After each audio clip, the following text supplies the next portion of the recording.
할렐루야. 오늘 드릴 말씀의 제목은 강도 만난 자입니다. 부제는 하나님의 나라는 세상을 뒤집고 온다. 본문은 누가복음 10장 30절로 37절의 말씀입니다. 예수께서 대답하여 이르시되 어떤 사람이 예루살렘에서 여리고로 내려가다가 강도를 만나매 강도들이 그 옷을 벗기고 때려 거의 죽은 것을 버리고 갔더라.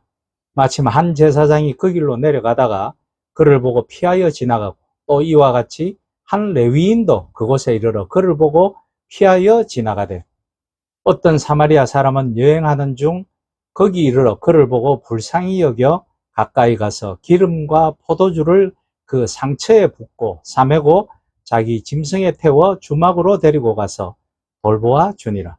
그 이튿날 그가 주막 주인에게 데나리온 2를 내어주며 이르되 이 사람을 돌보아 주라. 비용이 더 들면 내가 돌아올 때에 갚으리라 하였으니 내 생각에는 이 세 사람 중에 누가 강도 만난 자의 이웃이 되겠느냐. 이르되 자비를 베푼 자니이다. 예수께서 이르시되 가서 너도 이와 같이 하라 하시니라. 아멘. 예루살렘으로부터 여리고까지는 30여 킬로미터가 됩니다. 돌로 가득한 불모의 황무지, 그 한복판으로 난 길은 수없이 많은 언덕들과 비탈길로 이루어져 있습니다.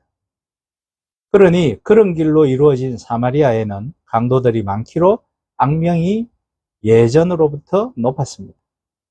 본문에서 강도들은 한 여행객의 옷을 벗기고 때려 거의 죽은 채로 버리고 갔다라고 되어 있습니다.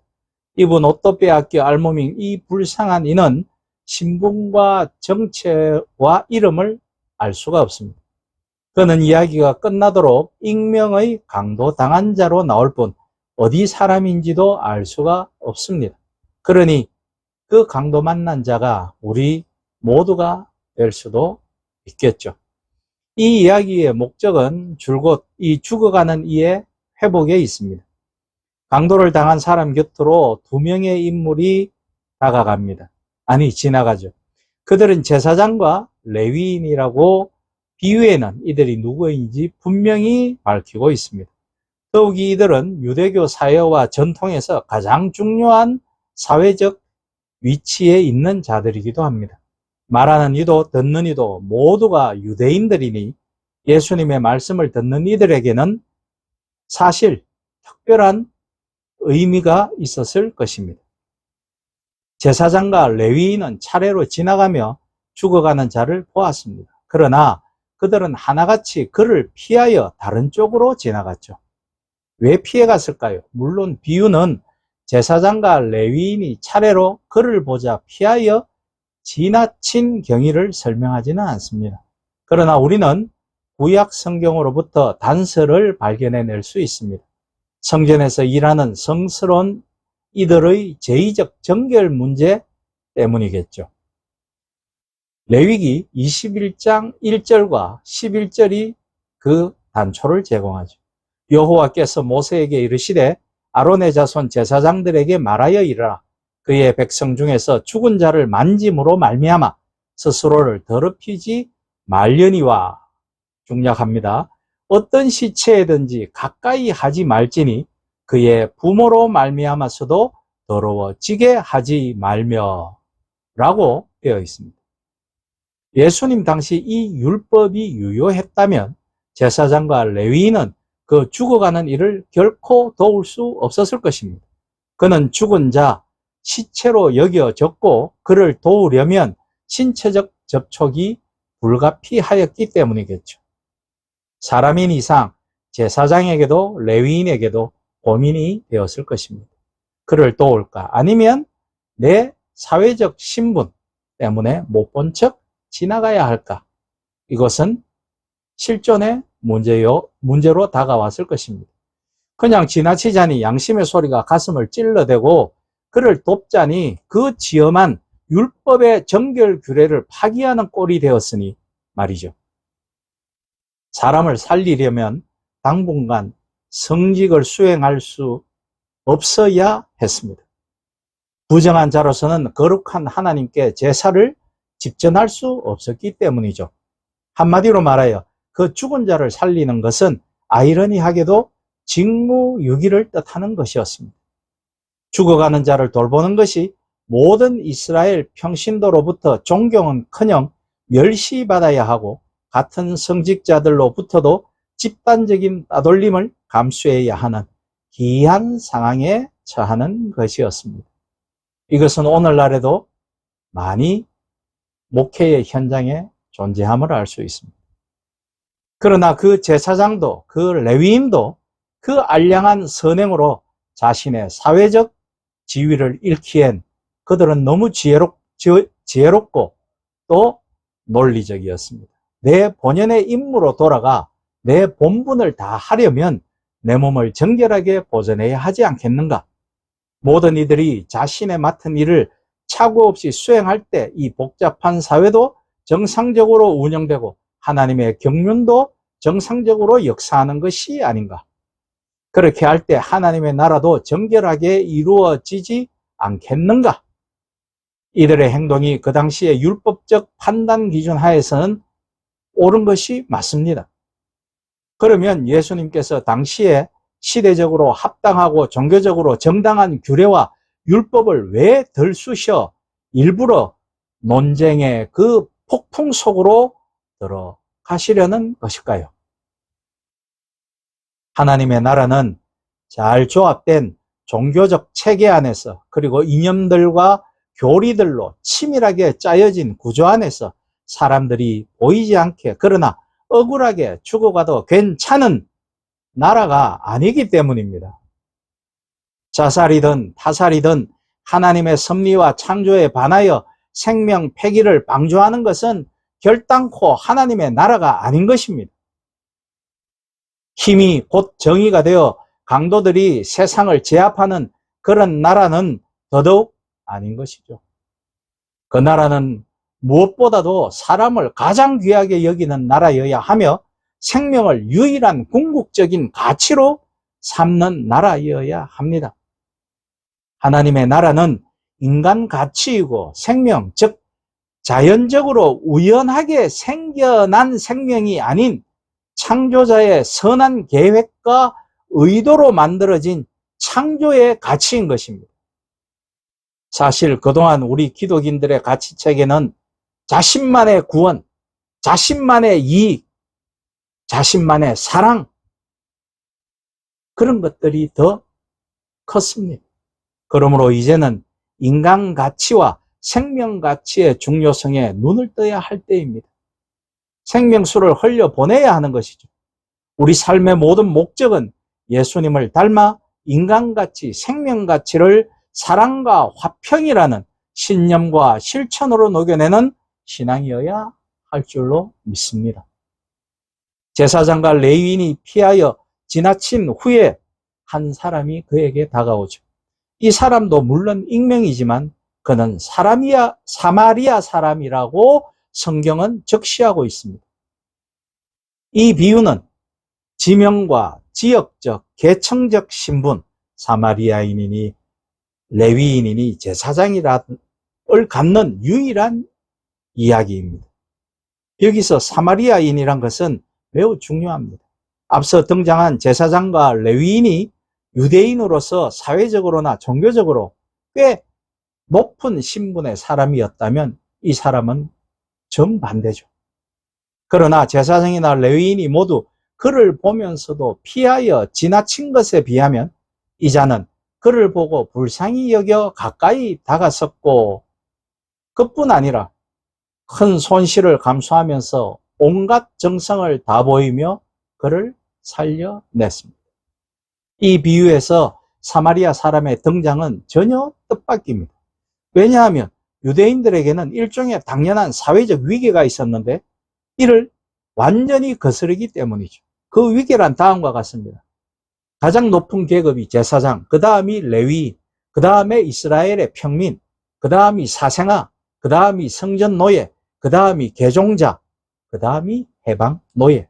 그 밖에 불가촉 천민으로 여기던 자들이 바로 사마리아인이죠.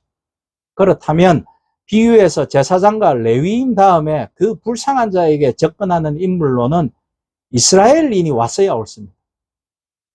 그가 등장하여 그 강도 만난 이를 돕고 영웅이 되었어야 합니다. 그러나 기다려도 그는 오지 않습니다. 엉뚱하게도 오히려 불가촉 천민인 사마리아 사람이 옵니다. 문제는 이것입니다. 이스라엘에 존경받는 지도자들은 그냥 지나쳤고 기다리던 이스라엘 평민도 오지 않습니다. 대신 그들에게 인간 이하의 취급을 받고 멸시받는 혼혈족이라는 사마리아인이 와서 그를 구합니다. 사실 당시의 역사적 상황을 염두에 두고 예수님의 의도를 읽고자 하면 우리는 한 가지 모순에 직면합니다. 유대인과 사마리아인 사이의 적대감은 너무도 잘 알려져 있습니다. 유대인들의 편에서 볼 때 사마리아인들은 더러운 이방인들과 피를 섞은 혼혈족 속이었습니다. 그리고 그들은 그리심산에 따로 성전을 두고 그들의 사마리아인 성경을, 오경을 따로 읽고 하나님께 제사를 드린, 사실 유대인들 측면에서 보면 이방인이요 상종하지 못할 자들이었습니다.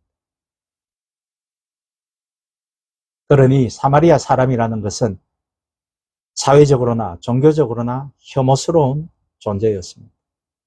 오늘날 우리들에게 혐오스러운 존재가 누구죠? 동성연애자들입니까? 그들을 다 죽여야 합니까? 우리가 고민해 볼 문제는 이것입니다. 이 비유 속에 어떤 인물과 나를 동일시할까? 그들 가운데 나는 누구와 같을까? 죽어가는 이 사람을 지나쳐버린 제사장이나 레위인일까? 혹은 그 사마리아인일까? 사마리아인이면 나는 어떠할까? 아니면 강도받은 사람인가? 아니면 강도인가? 예수님은 우리에게 수없이 많은 물음을 던지십니다. 이 비유를 듣는 우리에게 동일시의 가능성 중 하나는 바로 강도 만나 죽어가는 그 사람입니다. 적대자에게 구원받는 그 사람입니다. 한국교회에서 그저 착하고 이웃을 돕는 자가 되라고 수없이 많이 한 설교의 내용대로라면 예수님은 우리를 너무 무시한 것이며 성경의 지면을 낭비하는 것이 되는 것입니다. 그냥 이웃을 돕고 착하게 살아라 하면 그만이지 왜 이런 복잡한 비유적 얼개를 만들어 우리를 헷갈리게 하시는 것일까요? 그렇지 않으면 현실성 없는 이야기를 하며 예수의 비유를 통째로 부인할 수도 있습니다. 이제 우리는 그 사마리아인의 도움을 받든지 아니면 예수님의 비유를 폐기하든지 해야 합니다.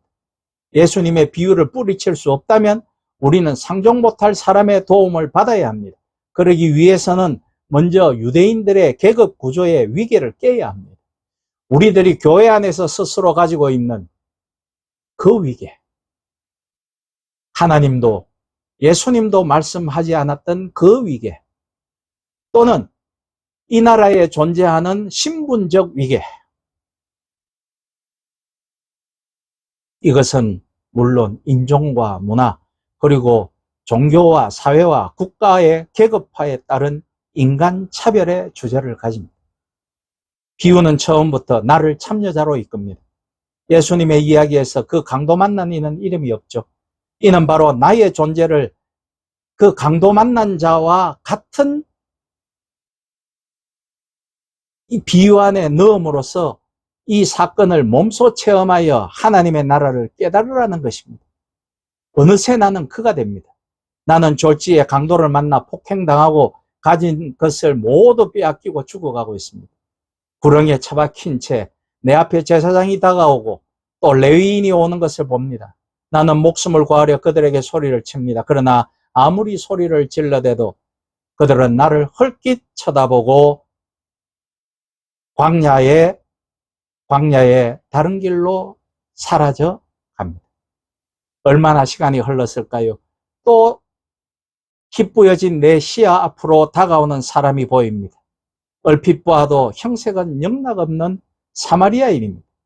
나는 이 자로부터 아무런 도움을 구하면 안 됩니다. 그는 저주스러운 자이고 그는 불가촉 천민이기 때문입니다. 만일 내가 그 자의 도움을 받는다면 나는 이스라엘의 구속을 더디게 하는 반역자가 될 것입니다. 그러나 내 의지와는 상관없이 그는 내게로 와 내 환부의 사마리아산, 그 저주스러운 사마리아에서 만든 올리브 오일과 포도주를 부어 응급처치를 합니다. 이제 내 핏줄 속엔 그들의 저주스러운 유전자가 흐르는 것입니다. 그런데도 그는 그들 식으로 섬기는 하나님에게 나의 소생을 또 기원합니다. 저주스럽습니다. 같은 하나님이 아닌 것입니다. 나에게는. 하나님의 나라는 내게 이렇게 왔습니다. 그것은 회복이었고 소생이었으며 생명이었습니다. 나의 고집과 내 자존심에 비하면 하나님의 나라는 내가 어찌할 수 없을 때에 이렇게 불가항력적으로 나에게 엄습하는 것입니다. 또한 구원의 가능성은 가까이에 있었지만 그것은 멀리서 왔습니다. 구원의 가능성이 가까이 있었던 레위인과 제사장은 도망쳐버렸기 때문이죠. 하나님의 나라는 믿을 만한 동족이 아니라 하나님께 저주받은 이방인으로부터 왔습니다. 고집센 나에게 예수님이 묻습니다. 너희들의 편견과 아집으로 교만한 자들 가운데 누가 저 혐오스러운 자를 너희의 구원자로 받을 수 있겠느냐. 결국 이 비유는 나로 하여금 세상에서 재난을 당하며 산다는 것이 무엇인지, 그러나 그 안에서 하나님의 나라는 내게 무엇과 같은지를 깨닫게 하려는 것입니다. 오늘 본문에서 내가 다른 누군가가 아닌 그 죽어가는 강도 만난 자와 동일시 할 수밖에 없는 이유가 있습니다. 입장을 다시 한번 바꿔보면 잘 알 수 있죠. 첫 번째, 만일 공고한 이웃을 사랑하라고 가르친 것이 예수님의 목적이었다면 굳이 유대인 성직자들이나 사마리아인이었을 필요가 없죠. 흔한 이야기들처럼 그냥 아무나 새 사람을 등장시키면 그뿐이었을 것입니다. 두 번째, 만일 예수께서 이웃 사랑을 가르치면서 예루살렘의 사제들과 기존의 종교 질서를 비판하려 했다면 제사장과 레위인에 이어 사마리아인이 아니라 단지 이스라엘인을 등장시키는 것만으로도 비유는 충분하였을 것입니다. 세 번째, 더욱이 만일 예수님께서 원수 사랑을 설득하려 하신다면 오히려 사마리아인을 거의 죽게 만들고 보통 사람 유대인들 가운데 아무나 선한이 하나를 등장시켜 그를 구하게 하면 이야기는 깔끔하게 맺어질 수 있었을 것입니다. 그렇게만 하여도 이웃 사랑과 원수 사랑의 교훈을 위하여는 기실 지나치게 과격한 이야기가 되었을 것입니다. 그러므로 이 비유의 목적은 공공에 처한 이웃을 도우라는 것이 아니죠.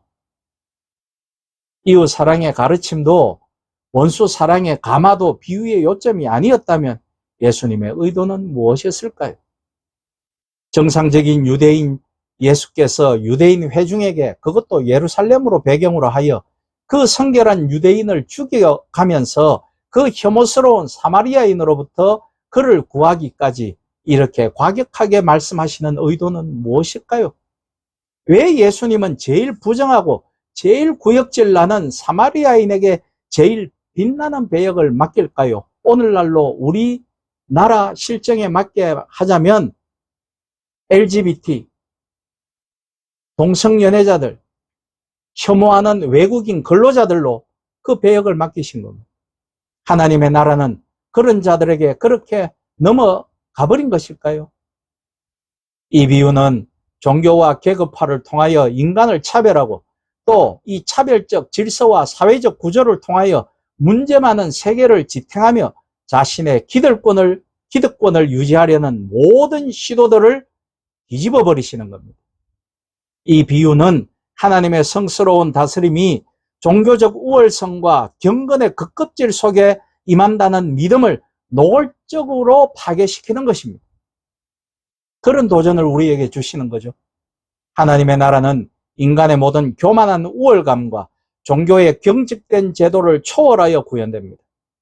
종교와 경건의 범주를 넘어섬이 없인 하나님의 나라가 결코 오지 않듯이 사회제도와 문화, 전통, 그리고 인종, 인간의 통념과 다수의 합의를 무너뜨림이 없이는 결코 하나님의 나라가 이 땅에 임하지 않는다라는 것입니다.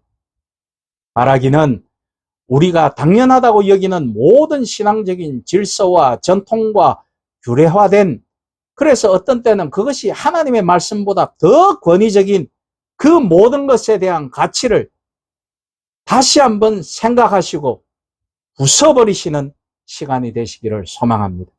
끊임없는 저와 여러분의 말씀에 대한 노력과 고민, 그리고 신앙의 실천의 축으로 하나님의 나라가 이 땅에 진정 이루어지고 확장되어져 나아가기를 예수 그리스도의 이름으로 부탁드립니다.